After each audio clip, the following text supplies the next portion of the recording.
അസ്സലാമു അലൈക്കും. അൽഹംദുലില്ലാഹി റബ്ബിൽ ആലമീൻ. അസ്സലാത്തു വസ്സലാമു അലാ അഷ്റഫിൽ മുർസലീൻ സയ്യിദിനാ മുഹമ്മദുർ റസൂലുള്ളാഹി സ്വല്ലല്ലാഹു അലൈഹി വസല്ലം വഅലാ ആലിഹി വസഹ്ബിഹി അജ്മഈൻ. അമ്മാ ബഅദ്. ഹറാം, ഹലാൽ, ഇത് രണ്ടും അല്ലാഹു സുബ്ഹാനഹു തആല നമുക്ക് വിശദീകരിച്ച് തന്നിട്ടുണ്ട്. അള്ളാഹുവിൻ്റെ അനുഗ്രഹങ്ങൾ എണ്ണിയാൽ നിങ്ങൾക്കത് എണ്ണിത്തിട്ടപ്പെടുത്താൻ പറ്റില്ല. അത്രയും വലിയ അനുഗ്രഹങ്ങളാണ്. അതിൽപ്പെട്ടതാണ് ഹറാം എന്ന് പറയുന്നത്. വളരെ കുറച്ച് മാത്രമേ ഉള്ളൂ. അതേസമയം ഹലാൽ, ഒരുപാട് കാര്യങ്ങൾ ഹലാലാണ്. ഹറാമിനെ നമുക്ക് വേണമെങ്കിൽ എണ്ണീറ്റ് ഇന്ന ഇതൊക്കെ ഹറാം, ഹലാലിനെ എണ്ണീറ്റ് പറ്റില്ല. അപ്പോൾ അല്ലാഹു സുബ്ഹാനഹു തആല ഹറാം ഏതൊക്കെയാണ് എന്ന് നിശ്ചയിച്ച് തന്നിട്ടുണ്ട്. അതേസമയം മക്കാ മുശ്രിക്കുകൾ നേരത്തെ അവർ സ്വയം ഹറാമാക്കിയ ബഹീറ, സായിബ, വസീല, ഹാമി എന്നിവയൊന്നും അക്കൂട്ടത്തിലില്ല.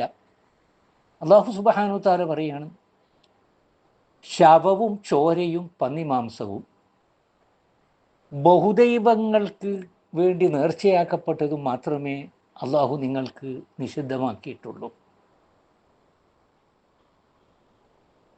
എന്നാൽ അക്രമം ഉദ്ദേശിക്കാതെയും അതിര് കടക്കാതെയും ആരെങ്കിലും അവ തിന്നാൻ നിർബന്ധിതനായാൽ തീർച്ചയായും അള്ളാഹു ക്ഷമാലുവാണ്, ദയാലുവുമാണ്. ഈ മതം വളരെ ലളിതമാണ്. യാതൊരു വിധത്തിലുള്ള പ്രയാസവും അതിലില്ല. വിശപ്പും ദാഹവും കൊണ്ട് താൻ മരിച്ചു പോകുമെന്നോ രോഗിയായിത്തീരുമെന്നോ ഒരാൾക്ക് ഭയം തോന്നിയാൽ ഈ നിഷിദ്ധ വസ്തുക്കൾ സാഹചര്യം അനുവദിക്കുന്ന അളവിൽ ഉപയോഗിക്കുന്നതിൽ തെറ്റൊന്നുമില്ല. പക്ഷെ 2 കണ്ടീഷനുണ്ട്.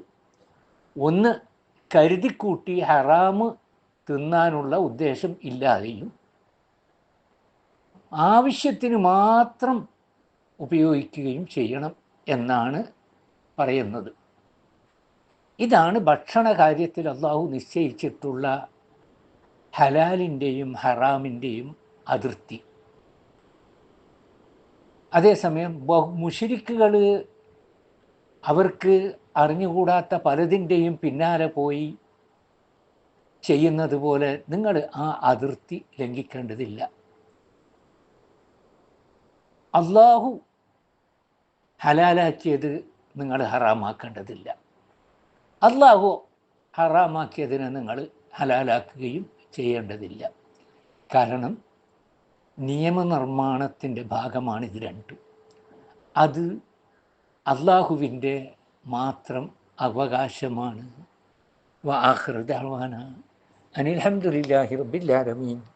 അസ്സലാമു അലൈക്കും.